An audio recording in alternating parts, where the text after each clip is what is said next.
Orang ini tidak lain adalah mata-mata Beidi yang mengikuti Lu Yun dan yang lainnya.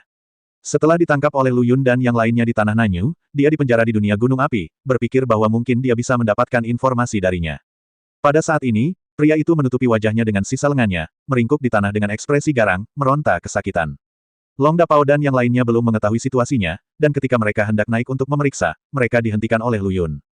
Jangan datang ke sini. Lu Yun menatap pria yang kesakitan di tanah dan berkata dengan suara yang dalam, jangan sembunyikan jika itu datang. Beidi. Begitu dia selesai berbicara, pria di tanah menjadi kaku, dan lengan yang menutupi wajahnya sepertinya dibuka paksa, dan cahaya putih menyilaukan keluar dari 7 lubangnya. Sosok agung terbentuk di udara. Pria ini sudah tidak asing lagi bagi Lu Yun. Saya telah mengasingkan diri akhir-akhir ini, dan Anda benar-benar telah meningkat ke tingkat seperti itu. Sungguh menakjubkan. Beidi Suying berkata perlahan. Berhentilah bersikap sok. Kamu mungkin tidak menahan apapun kali ini. Lu Yun berkata dengan tatapan buruk. Sejujurnya, kuharap kamu mati. Jika aku tidak memiliki masalah penting saat ini dan tidak bisa melarikan diri, aku akan menggunakan seluruh kekuatan negara untuk membunuhmu. Untuk menghindari masalah di masa depan. Beidi Suying berkata dengan gigi terkatup. Namun, hal ini membuat transportasi darat menjadi sangat menyakitkan dan membingungkan. Mengapa Beidi begitu membenci dirinya sendiri? Hanya karena dia adalah tubuh dewa dan iblis. Dan sungguh dosa yang telah dilakukan oleh tubuh dewa iblis terakhir. Benar-benar tidak ada orang lain yang bisa melibatkan dirinya. Kalau begitu aku sangat berterima kasih. Beri aku kesempatan untuk bernafas, jangan khawatir. Saat aku cukup kuat, aku pasti akan membuat peti mati yang bagus dan memberikannya padamu. Dalam pertengkaran dan kata-kata kasar, Lu Yun tidak pernah kalah. Aku menantikan hari itu, tapi aku khawatir saat itu, istrimu sudah menghilang. Beidi Suying berkata dengan sudut mulut sedikit terangkat. Kamu kentut, kamu Beidi yang agung, bukankah kamu memiliki orang yang cakap di sekitarmu? Jika kamu menggunakan alasan yang membosankan sebagai umpan, ikan tidak akan mengambil umpannya. Lu Yun berkata dengan ekspresi dingin. 7 saudara perempuan selalu menjadi musuh Lu Yun yang tak tersentuh. Jika sebelumnya dikatakan bahwa dia dan Beidi bertarung sampai mati, sekarang Lu Yun tidak sabar untuk menghancurkannya menjadi abu, menghancurkan roh dan jiwanya, dan tidak pernah bereinkarnasi selamanya. Terserah kamu apakah kamu percaya ini atau tidak. Kamu bisa pergi ke Donglai untuk memeriksanya sendiri. Beidi Suying berkata sambil tersenyum, haha. Sungguh berharga melihat kemarahanmu selama perjalanan ini. Seluruh tubuh Lu Yun dipenuhi dengan energi, dan dentang pedang bergema di tubuhnya. Api yang membakar langit menyala di matanya, dan energi iblis mengelilinginya. Lu Yun harus mengakui bahwa dia kesal. Beidi marah. Keempat orang Long Dapao di samping juga terkejut. Bahkan Long Dapao, yang sudah lama bersama Lu Yun, belum pernah melihat Lu Yun begitu marah, apalagi Ping Lu. Pria yang selalu berpenampilan tidak masuk akal itu tidak menyangka kalau dirinya bisa begitu menakutkan saat sedang marah. Ping Lu melihat penampilan Lu Yun, tapi dia bertanya-tanya apakah dia akan begitu marah jika dialah yang dalam bahaya. Tidak peduli berapa banyak keluhan dan ketidakadilan yang diderita Lu Yun, dia hanya bisa tersenyum dan membuang dendamnya, tapi tidak demikian halnya dengan ketujuh saudara perempuannya. Kakak beradik adalah makhluk tersayang Lu Yun di dunia. Jika ada yang berani menyentuh mereka, meskipun itu adalah hukum surga, Lu Yun pasti akan membunuh mereka. Belum lagi bayangan Beidi di hadapannya. Mati. Energi seluruh tubuh Lu Yun melesat, mendekati bayangan Beidi. Hanya dengan satu ledakan, bayangan Beidi menghilang, dan Ailiner Beidi pun berubah menjadi bubuk dan menghilang di antara langit dan bumi. Hanya Lu Yun yang berdiri di langit untuk waktu yang lama, sementara Long Dapao dan 4 orang lainnya berdiri diam di belakangnya dan menunggu. Lu Yun sekarang berada dalam dilema, percaya apa yang dikatakan Beidi atau tidak. Menurut akal sehat, ini pasti jebakan yang dibuat oleh Beidi untuk memancingnya agar mengambil umpan. Tapi jika Anda tidak percaya, Lu Yun tidak dapat membayangkan konsekuensinya. Tapi kemudian saya memikirkannya, semua saudara perempuan saya seharusnya ada di dunia roh. Tidak mungkin untuk muncul di alam atas. Tapi kisah kedatangan klon Beidi ke dunia roh muncul di benak Lu Yun. Lu Yun harus khawatir lagi. Mungkinkah Beidi datang ke dunia roh selama periode ini untuk menangkap saudara perempuannya dan membawanya ke dunia atas? Ketika dia memikirkan hal ini, aura pembunuh yang begitu kuat hingga benar-benar kuat dimuntahkan dari tubuh Lu Yun. Aku ingin pergi ke negeri Donglai, kata Lu Yun tegas. Meskipun ini adalah jaring, Lu Yun harus menerobos masuk dan melihatnya. Dia tidak berani mempertaruhkan nyawa saudara perempuannya. Karena dia tidak mampu berjudi, dan dia tidak berani berjudi. Kami akan pergi bersamamu. Long Dapao dan 3 orang lainnya di belakangnya berkata serempak. Ping Lu juga pulih dari linglungnya saat ini, dan menuangkan baskom berisi air dingin ke kepala Long Dapao dan yang lainnya. Jika kamu ingin mati, pergi saja dan jangan menyeretku bersamamu. Tahukah kamu di mana Donglai Land berada? Pergi saja, dan bagaimana cara menuju ke sana? Jika kamu membuka dan menutup mulutmu, aku akan pergi ke negeri Donglai. Kamu tinggal mengganti namamu menjadi Jenderal Sang. Long Dapao menggaruk kepalanya dan bertanya, tidak bisakah kita pergi ke negeri Donglai dengan cara yang sama seperti kita datang dari negeri Nanyu ke negeri Angin Barat? Ping Lu memutar matanya ke arah Long Kenon dan berkata dengan marah, alangkah baiknya jika sesederhana itu. Negeri Angin Barat dan Negeri Donglai adalah keberadaan yang berlawanan. Jika kamu ingin melewatinya dalam garis lurus, kamu harus melewati Pulau Zongsu. Tempat itu bisa, sudahlah. Pokoknya kamu harus pergi sendiri bibiku, aku tidak akan menemanimu lagi. Petik 2. Ah, Long Dapao dan 3 orang lainnya saling memandang dengan bingung. Mereka tidak tahu harus berbuat apa sekarang, satu-satunya hal yang dapat mereka pikirkan untuk melintasi ruang yang bergejolak adalah pesawat luar angkasa di tangan Ping Lu. Saya setuju dengan apa yang Ping Lu katakan. Perjalanan ini terlalu berbahaya. Tetaplah di sini di Negeri Angin Barat. Lu Yunfei datang dan berkata, Saudara Lu, apakah kamu berencana untuk bertindak sendiri? Kamu sama sekali tidak boleh menghentikannya. Saudara Dapao, aku masih tidak tahu apakah ini jebakan atau sesuatu yang nyata. Terlalu berbahaya membawamu bersamaku. Lu Yun menepuk bahu Long Dapao dan berkata, dan jangan lupa, aku masih punya dengan identitasku sebagai Ye Liang Chen. Jika terjadi sesuatu, aku masih bisa menyalahkan kakakku atas saat-saat menyenangkan itu.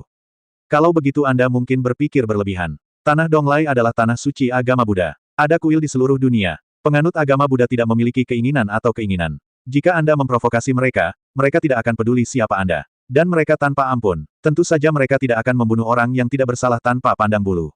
Aku tidak tahu apa yang terjadi pada Ping Lu hari ini, jadi mau tak mau aku menyanyikan kebalikannya, dan terus berusaha membuat masalah di sini. Setelah mendengar ini, Long Dapao menjadi semakin khawatir jika Lu Yun pergi sendirian. Tepat ketika dia hendak berbicara, sebuah batu besar tiba-tiba menghantam kepalanya, dan seluruh mausolem kekaisaran menjadi runtuh dalam sekejap. Melihat hampir separuh istana kekaisaran di Negeri Angin Barat runtuh. Berdiri di langit, Lu Yun menyadari betapa besarnya mausolem kekaisaran, dan bahwa istana 5 kaisar terletak tepat di bawah aula utama istana kekaisaran. Terlihat bahwa kaisar generasi pertama sangat berhati-hati dalam membangun mausolem kekaisaran. Lu Yun baru saja memanfaatkan kekacauan ini untuk melepaskan semua orang dari kerajaan angin barat di dunia gunung api, termasuk Gongsun Lei. Melihat ekspresi ragu-ragu Long Dapao, Lu Yun berkata sambil tersenyum, Saudara Dapao. Apakah kamu belum mengenal saya? Saya baru saja pergi ke negeri Donglai untuk melihat, saya tidak akan terbawa oleh amarah.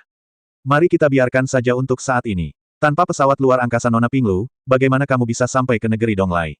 Kata Long Dapao dengan ekspresi sedih di wajahnya.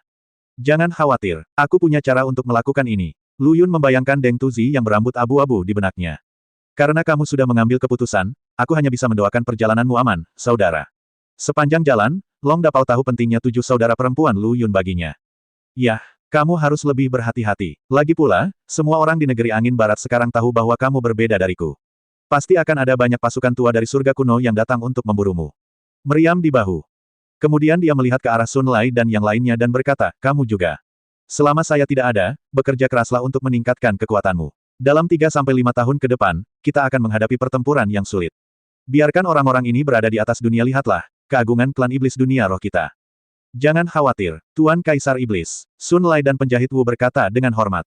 Oke, aku sudah selesai menjelaskan semua yang perlu dijelaskan. Lu Yun berkata dengan berpura-pura santai. Faktanya, dia menderita lebih dari siapapun, seolah-olah setiap momen dan detik sangat lambat hingga Lu Yun ingin mati lemas. Lu Yun terbang menjauh dari langit di atas kerajaan angin barat dan tiba di sebuah gunung yang sepi. Dia menengadah ke langit dan berteriak, Lao Deng. Menurutmu ini apa? Dia berkata bahwa Lu Yun mengeluarkan pintu kayu dari cincin penyimpanannya yang telah dia tipu dari Gongsun Lei. Begitu dia selesai berbicara, langit tak berawan tiba-tiba berubah. Ruang di atas kepala Lu Yun hancur. Sebuah tangan besar terulur dan menarik Lu Yun masuk. Sebelum masuk, Lu Yun memasukkan potongan pintu kayu itu ke dalam ring penyimpanan dengan kecepatan kilat. Setelah mengalami rasa pusing yang familiar dan memuakkan, Lu Yun sekali lagi datang ke tempat di mana burung-burung berkicau dan bunga-bunga harum. Ketika dia membuka matanya, dia melihat wajah kering, kurus, dan keriput sangat dekat. Pada saat itu, lebih dari separuh dari 3 jiwa dan 7 jiwa Lu Yun ketakutan. Brengsek, Lu Yun mengusir Deng Tuzi. Dasar jalang tua, aku tidak sadar kamu masih punya hobi seperti ini. Lu Yun mengencangkan pakaian ketatnya dan berpikir dalam hati, untungnya, ketahanannya terhadap pusing selalu baik, kalau tidak, aku mungkin tidak akan bisa selamat dari liburan hari ini. Oh, Deng Tuzi menutupi selangkangannya beberapa saat sebelum berdiri dari tanah. Tendangan Lu Yun yang kuat dan berat hampir membuatnya menjauh. Nak, apa yang kamu bicarakan? Jangan katakan yang sebenarnya. Jangan bicara omong kosong, nak. Orientasi seksualku normal. Deng Tuzi berjalan sambil memeluk, dan dengan sosok reyotnya, dia sepertinya dia dirasuki oleh pansi. Kamu orang tua, kamu keras kepala sekali. Orientasi seksualmu normal. Mengapa kamu membuka kancing bajuku? Ini hampir dicuri. Lu Yun berbaring di kursi taisi di sampingnya dengan cara yang biasa, dan arus hangat menyapu tubuhnya. Ah, Deng Tuzi beberapa saat tidak tahu harus berkata apa. Kamu tidak bisa mengatakan bahwa aku menginginkan pintu kayumu. Ini terlalu memalukan. Bagaimanapun, dia tanpa malu-malu memeras kursi kekaisaran dari Lu Yun.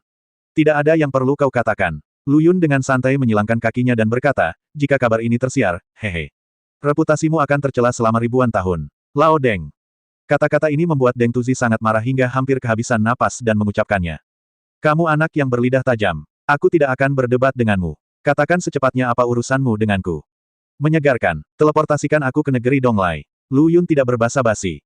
Tidak, Deng Tuzi menolak tanpa berpikir, kamu bilang aku bisa memindahkanmu ke tempat lain, tapi tidak ke negeri Donglai ini.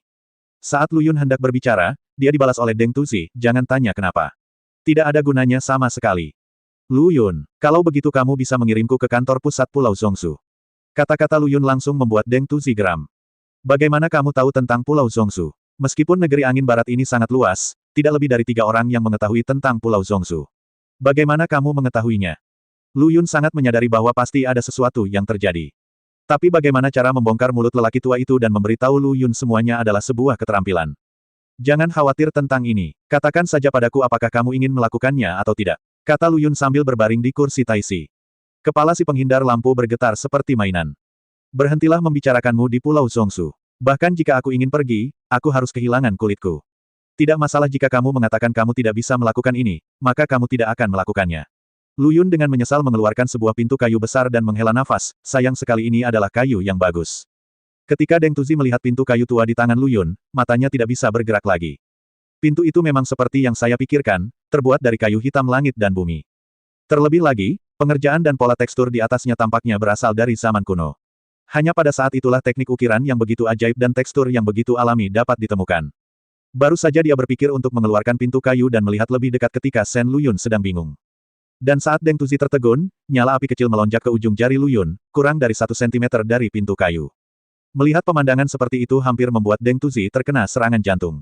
Apa yang kamu lakukan? Apa yang kamu lakukan? Ada yang ingin kamu katakan, sesuatu yang mudah untuk dikatakan.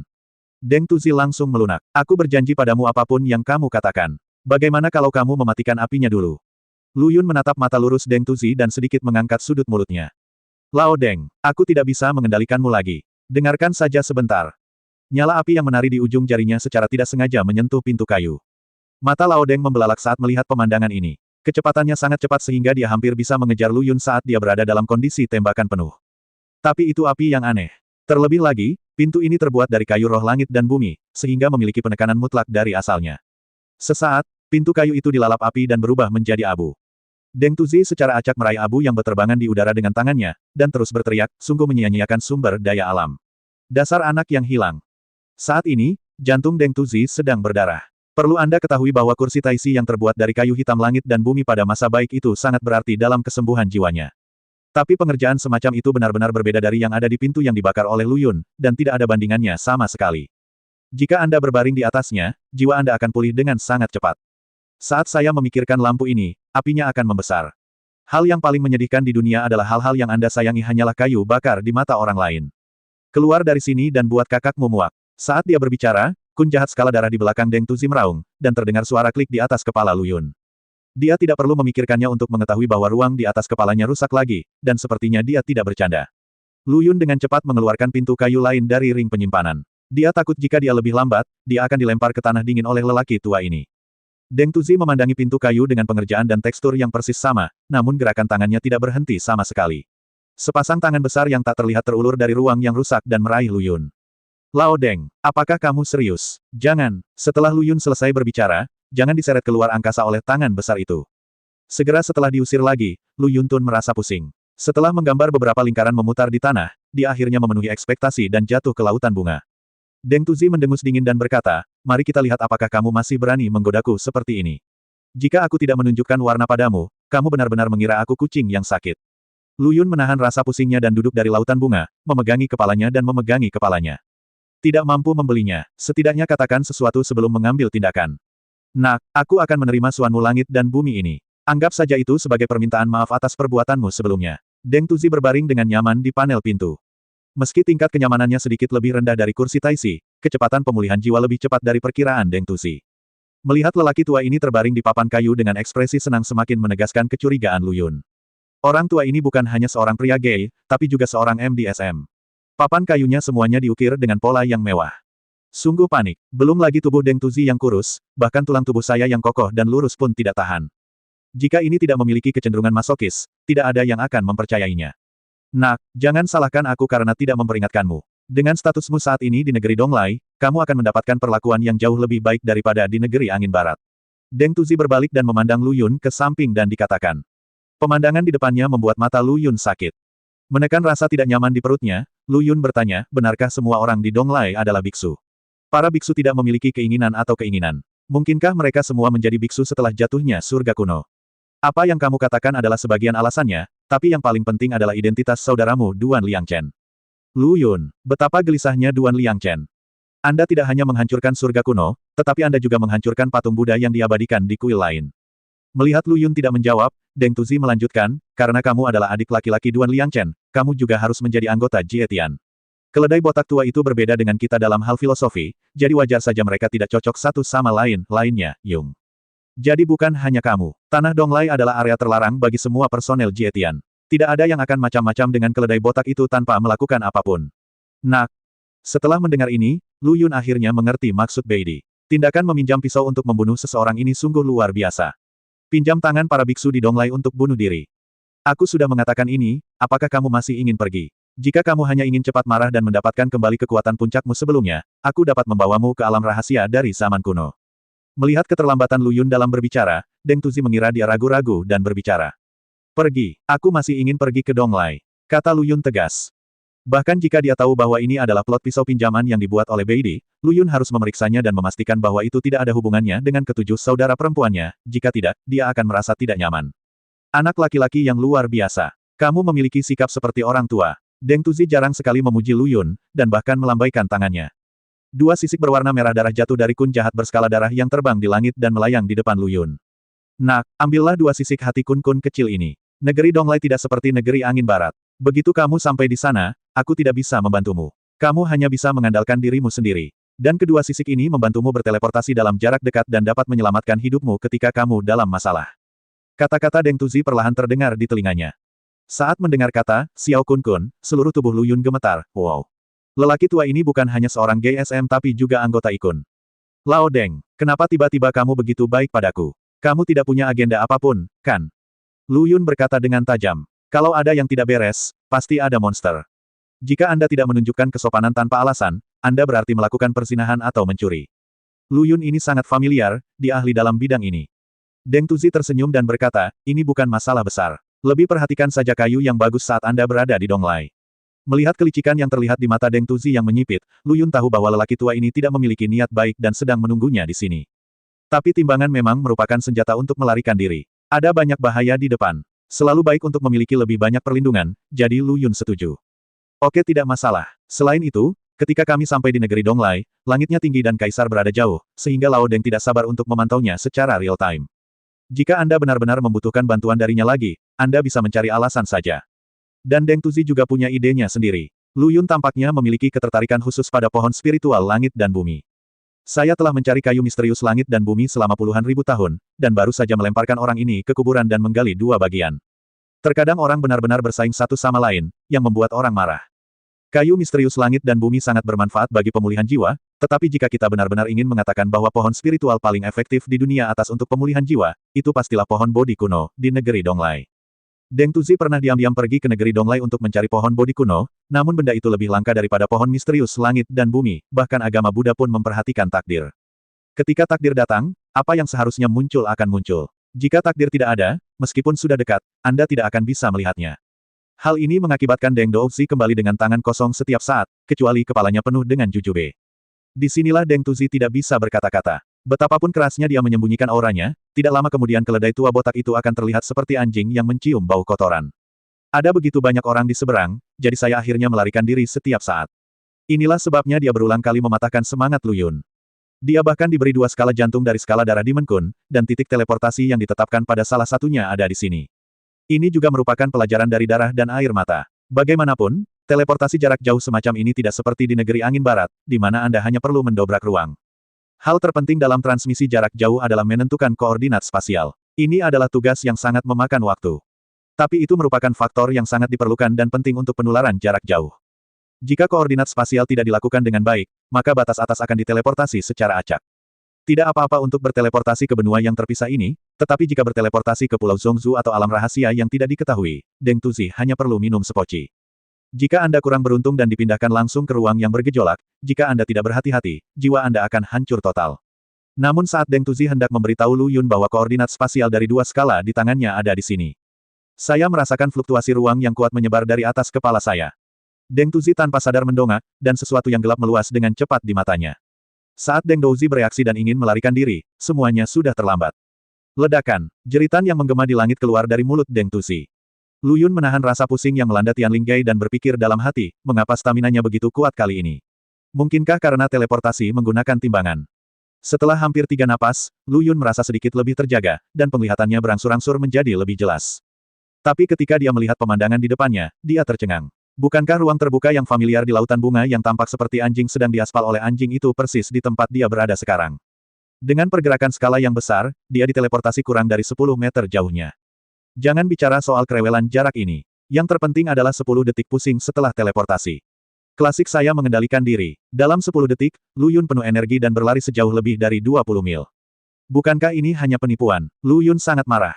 Untungnya, saya punya pemikiran sebelumnya untuk mencobanya, kalau-kalau saya dikelilingi oleh keledai tua botak. Saya takut sebelum saya bangun, saya akan dihancurkan oleh staf Zen. Murid Deng, kamu orang tua, bisakah kamu dengan tulus membalas budiku?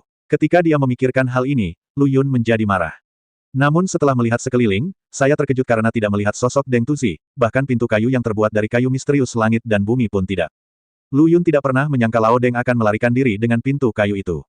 Lao Deng, kamu sangat tidak tahu malu. Sudah kubilang, kamu bisa lari dari biksu itu, tapi kamu tidak bisa lari dari kuil. Aku harus memetik kunmu dan merebusnya hari ini. Biar kamu tahu apa kun besar itu. Adalah, satu pot yang tidak bisa kumasukkan. Dikatakan bahwa Lu Yun benar-benar memanggil Tungku Suantian, jelas dia sangat marah kali ini. Lagi pula, menurut gagasan Lu Yun, Deng Tuzi memberinya 2 skala ini bukan untuk membantunya, tetapi untuk menusuknya dari belakang pada saat kritis. Tiba-tiba sebuah tangan kering seperti kaki ayam terulur dari bawah. Sebelum Lu Yun merasa sedih, saudara laki-lakinya yang kedua berubah menjadi seperti ini selama teleportasi, dan didorong oleh tangan yang tampak seperti ceker ayam. Dia melakukan beberapa jungkir balik di lautan bunga. Deng Tuzi memegangi pinggangnya dan menarik napas berat. Anak kecil, kamu ingin mati lemas. Deng Tuzi terengah-engah saat berbicara. Sepertinya dia benar-benar tercekik. Sebelum Deng Tuzi pulih, sisik yang bersinar dengan darah menghantam wajahnya yang keriput. Lao Deng, jika kamu ingin bersekongkol melawanku, kamu masih terlalu muda. Lu Yun hampir meraung. Deng Tuzi mengulurkan tangannya, dan telapak tangan besar yang kosong muncul di atas kepala Lu Yun dan langsung menekannya ke tanah. Nak, jangan teriak dulu. Biarkan aku istirahat sebentar. Deng Tuzi juga sakit sekali. Belum terlambat bagi Anda untuk bereksperimen setelah saya menyelesaikan kata-kata saya. Setelah beristirahat sekitar 1/4 jam, Deng Tuzi akhirnya kembali tenang. Bokong Lu Yun yang jatuh dari langit sungguh keterlaluan baginya. Saat itulah Lu Yun menjelaskan alasannya. Tapi jelas Lu Yun tidak mempercayainya, dia tidak punya pilihan selain menghapus skala lain dari Blood Scale Demon Kun. Biarkan Lu Yun merasakan perbedaannya dengan hati-hati, begitu saja. Baru pada saat itulah Lu Yun menyadari bahwa dia telah salah menyalahkan Lao Deng. Kekuatan ruang yang terkandung dalam skala teleportasi jarak jauh adalah 10 atau bahkan ratusan kali lipat dari skala teleportasi jarak pendek. Tidak mengherankan bahwa perlawanan setrum Lu Yun begitu kuat sehingga dia tertegun begitu lama. Namun begitu kemarahannya mereda, kemarahan itu muncul kembali pada detik berikutnya. Kalau begitu Lao Deng, kamu tidak bisa mengatakannya dengan jelas sekaligus. Kamu sesak sekali. Hei, jelas sekali kamu adalah anak nakal yang tidak sabaran sehingga kamu tidak mencobanya sebelum aku menyelesaikan kata-kataku, tapi sekarang ini salahku. Deng Tuzi pun menjadi marah. Menurutnya, jika Lu Yun tidak sabar dan mendengarkan dia menyelesaikan perkataannya, akan ada banyak hal yang akan terjadi. Seorang lelaki tua dan seorang lelaki muda berdebat tanpa henti, dan tidak ada yang menyerah satu sama lain. Pada akhirnya, Deng Tuzi tidak tahan lagi, meskipun usianya sudah tua, dia tidak bisa dibandingkan dengan energi Lu Yun. Dengan lambaian tangannya, dia menjatuhkannya langsung ke ruang yang rusak. Lao Deng, kamu tidak mampu membelinya. Tunggu saja, aku akan kembali. Mendengarkan gema dari langit, senyuman langka muncul di wajah lama Deng Tuzi. Sudah lama sekali dia tidak mengucapkan begitu banyak kata kepada siapapun. Dan pada saat ini, kun jahat berskala darah di langit mengeluarkan suara gemuruh. Apakah ada yang salah dengan batuk darah di sana? Cepat dan lihat. Senyuman di wajah Deng Tuzi menghilang, digantikan oleh ekspresi penuh semangat dan suram. Pada saat ini, dia sekali lagi menjadi pemimpin para master binatang yang dibenci oleh ribuan orang, dan menjadi anggota Jietian. Saat ini, mereka berempat, Long Dapao, yang menetap di kota kecil di Kekaisaran Angin Barat, sedang berdiri sambil minum teh. Karena sudah berhari-hari tidak melihat matahari, mereka berempat merasa seolah baru saja tiba di dunia ini, dan semua yang mereka lihat adalah hal baru. Namun ketika mereka berempat hendak membayar dan pergi, mereka tiba-tiba menyadari adanya masalah yang sangat serius. Tidak masalah jika Lu Yun pergi, dia juga menculik istana emas mereka. Sialan, aku kehilangan gunung emasku yang berharga. Long Dapao dan mereka berempat langsung merasa dunia telah kehilangan warnanya dan berubah menjadi abu-abu. Ketika Gong Sun Lei bangun, dia mendapati dirinya terbaring di tempat tidur di rumah marsekal. Di sebelahnya ada baju besi yang dia kenakan dan tombak dengan nama ayahnya terukir di atasnya. Gong Sun Lei merasa seperti berada dalam mimpi, mimpi yang begitu nyata dan menakutkan namun sangat ilusi. Kamu jelas-jelas telah mencuri hatiku. Tapi kenapa kamu pergi tanpa pamit? Gong Sun Lei bergumam pada dirinya sendiri dengan sedih. Pelajaran pertama yang kuajarkan padamu adalah mengingat. Laki-laki patah hati, segala hal yang baik. Sebuah suara teringat di benak Gong Sun Lei. Dan para menteri kerajaan angin barat itu benar-benar bermimpi. Sebuah mimpi yang membuat kepalaku berdenging. Celepuk, Lu Yun merasa otaknya akan diputar keluar. Meskipun dia tidak sengaja memukulnya, Lu Yun memiliki pengalaman jarak jauh. Secara logika, rasa pusingnya seharusnya sudah berkurang, tapi mengapa masih bertambah parah? Dia tidak tahu bahwa rasa pusing ini disebabkan oleh jarak. Umpan cepat sebelumnya adalah tatap muka, dan waktu pusingnya juga paling rendah setelah teleportasi jarak jauh. Jarak lompatan teleportasi keduanya adalah dari negeri angin barat ke negeri Donglai. Itu bisa dianggap melintasi seluruh batas atas. Jarak yang kami lihat cukup bagi keempat guru dan murid untuk melakukan perjalanan ke dan dari Tianzu ratusan kali. Jika Anda tidak pingsan untuk sementara waktu, Anda akan layak menjadi 4 guru dan murid. Tapi puluhan jeritan bercampur air mendidih yang mengepul langsung membuat Lu Yun sadar kembali. Aku sudah tidak pusing lagi, tapi kenapa masih ada hamparan putih luas di hadapanku? Lu Yun berkata dengan bingung. Tepat saat aku hendak menepuk kepalaku dengan tangan untuk memulihkan penglihatanku. Tapi sebelum Lu Yun bisa mengangkat tangannya, kekuatan besar datang dari pelipisnya. Dalam sekejap, seluruh tubuh Lu Yun penuh energi. Dia tidak bisa menahan perasaan energi. Tidak peduli seberapa kuat dia akan gugup. Saat Lu Yun hendak marah, dia tiba-tiba merasakan sentuhan familiar di tangannya. Gudong, Lu Yun menelan ludah, berbalik dan melihat segala sesuatu yang seharusnya dilihat dan tidak boleh dilihat. Tapi Lu Yun tidak tahu mengapa wanita cantik ini jatuh koma dengan polosnya. Tanpa sadar ia melirik ke arah kakak keduanya. Meski kakak keduanya masih tampil mantap dan sudah lama tertidur, ia tetap mengenakan celananya. Wanita ini seharusnya tidak pingsan karena sosok kakak keduanya yang kuat. Sebelum Lu Yun bisa berpikir lebih jauh, dia mendengar jeritan bercampur suara siulan dari belakang. Dasar pencuri, cepat lepaskan tanganmu dari adik perempuanku. Melalui pengamatannya barusan, Lu Yun sangat yakin bahwa dia telah dipindahkan ke pemandian wanita. Dia dengan gesit menghindari baskom kayu yang dilemparkan ke arahnya. Meskipun dikelilingi oleh orang-orang seperti Lu Yun, bagi para kultivator seperti Lu Yun, tampaknya tidak ada apa-apanya. Selain wanita yang tidak sadarkan diri di sampingnya, satu-satunya yang tersisa di pemandian adalah kakak perempuan dari wanita yang tidak sadarkan diri itu yang sedang mencari-cari senjata. Lu Yun bergumam dalam hatinya, itu salah. Tadi ku dengar banyak teriakan datang ke sini, kenapa hanya tersisa 2? Tidak, salah. Orang tua Deng Tuzi itu sungguh jahat. Anda jelas ingin menghina kepolosan saya dengan memindahkan saya ke tempat seperti itu. Pada saat ini, 2 aura kuat memasuki jangkauan persepsi Lu Yun, dan dia tidak berani tinggal. Api aneh di ujung jarinya menghilang ke tubuh wanita tak sadarkan diri di sebelahnya kepala, mungkin dibuat sendiri. Pada saat ini, sekelompok wanita berjubah biarawati bergegas membawa pedang panjang. Bagaimana dengan pengkhianat itu? Dia berani masuk ke biara Huarong kita. Aku akan memotongnya menjadi beberapa bagian. Biarawati tua di kepala berkata dengan gigi terkatup. Aura yang keluar dari tubuhnya ternyata adalah aura master kesempurnaan agung di alam abadi surgawi. Dia pasti lolos melalui lubang di atas kepalanya. Aku akan mengejarnya. Mengatakan itu, dia mengambil pedangnya dan pergi untuk membunuh. Aura kuat yang keluar dari tubuhnya ternyata adalah master di puncak alam abadi surgawi. Datang dan temui adik perempuan junior kita. Kondisinya sepertinya memburuk lagi. Apa? Biarawati tua yang baru saja berbicara berjalan dengan cepat dan memeluk wanita yang tak sadarkan diri itu. King Lian, tidak ada yang bisa terjadi padamu. Saat ini, Lu Yun sudah tenggelam ke dalam pegunungan untuk menyembunyikan auranya. Dengan hadirnya api aneh, Lu Yun tidak khawatir akan ditemukan. Oke, kakak kedua, aku hampir ribuan mil jauhnya, jadi kenapa kamu tidak marah saja? Lu Yun menunduk dan berkata, Deng Tuzi, bajingan tua itu, kemana kamu selalu mengirimku? Entah itu kuburan atau pemandian. Sialan, aku harus mencukur janggutnya satu persatu saat aku kembali. Tidak. Lu Yun bergumam sambil berjalan. Tiba-tiba sesosok tubuh jatuh di depan Lu Yun, dia berpakaian seperti seorang biarawati tetapi tidak bisa menyembunyikan wajah cantiknya. Temperamennya yang dingin dari dalam keluar sepertinya membuat orang-orang menjauh ribuan mil, memancarkan sedikit cahaya dingin. Saya Cheng Xia dari kuil Huarong. Apakah Anda melihat sesosok tubuh terbang dari langit? Lu Yun menelan ludah. Kecepatan sialan ini cukup cepat. Kini upaya tersebut telah berhasil dilakukan. Apakah tingkat budidaya per kapita di tanah Donglai ini begitu tinggi? Tidak peduli bagaimana Anda mengejar mereka, mereka semua adalah makhluk di puncak alam abadi surgawi. Lu Yun menggelengkan kepalanya seperti mainan. Tidak, tidak. Lagi pula, kakiku sangat cepat sehingga aku bahkan tidak bisa menyadari gundukan dan gundukan di jalan. Aku tidak punya waktu untuk melihat ke langit. Cheng Xia berpikir begitu dan terbang. Lu Yun melihat sosok yang mundur, dengan cepat membentuk segel dengan tangannya, dan langsung masuk ke dunia Flame Mountain, karena dia tiba-tiba menyadari bahwa dia telah melakukan kesalahan yang sangat bodoh. Cheng Xia, yang bereaksi, juga menyadari ada yang tidak beres. Bagaimana mungkin seseorang muncul di gunung dan hutan belantara yang tandus ini, tanpa desa di depannya atau tidak ada toko di belakangnya? Dan ini adalah alam atas. Bagaimana mungkin ada orang biasa tanpa kultivasi apapun? Inilah yang baru saja disadari Lu Yun dan disembunyikan di dunia Flame Mountain selangkah lebih maju. Cheng Xia secara alami terlempar ke udara dan menghentakkan kakinya dengan marah. Jika masalah ini tersebar, reputasi biara Huarong mereka akan terancam. Pencuri, kamu berani melakukannya, tapi kamu tidak menganggapnya serius, kan? Pria seperti apa kamu ini? Lu Yun, yang bersembunyi di dunia Flame Mountain, diam-diam menyaksikan adegan ini dan berpikir, apakah menurutmu aku ingin kamu melakukan ini? Kalau mau disalahkan, salahkan saja Deng Tusi. Saya juga salah satu korbannya. Lu Yun tanpa sadar berjabat tangan, tanpa sadar sudut mulutnya terangkat. Jangan katakan itu, rasanya enak sekali. Hehe, saat ini, dia berada di kuil yang penuh dengan dupa. Anda harus tahu bahwa ini sudah tengah malam, tetapi masih banyak orang yang datang ke kuil untuk berlutut dan berdoa. Bisa dibayangkan betapa populernya candi ini. Orang tua itu benar-benar tidak pernah melupakan pohon Bodhi kuno. Ini dia lagi, seorang biksu yang tampak persis seperti yang dikatakan Miller sambil menepuk perutnya yang gemuk.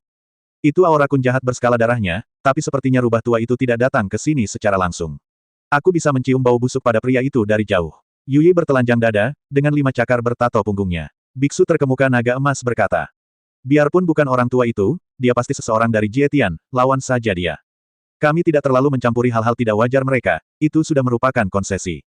Jika mereka masih ingin membuat tanah itu donglai berantakan, kalau begitu jangan salahkan aku karena kejam dengan tongkat Zen di tanganku.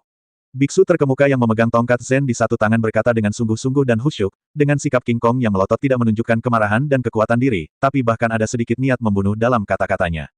Beku terkemuka berkata perlahan, Amitabha. Buddha saya penuh belas kasihan. Lautan penderitaan tidak ada batasnya. Ketika Anda berbalik, Anda akan menemukan pantai. Saya akan mematuhi keputusan kepala biara. 7 biksu terkemuka terbang keluar dari kuil dan menghilang ke langit malam berbintang.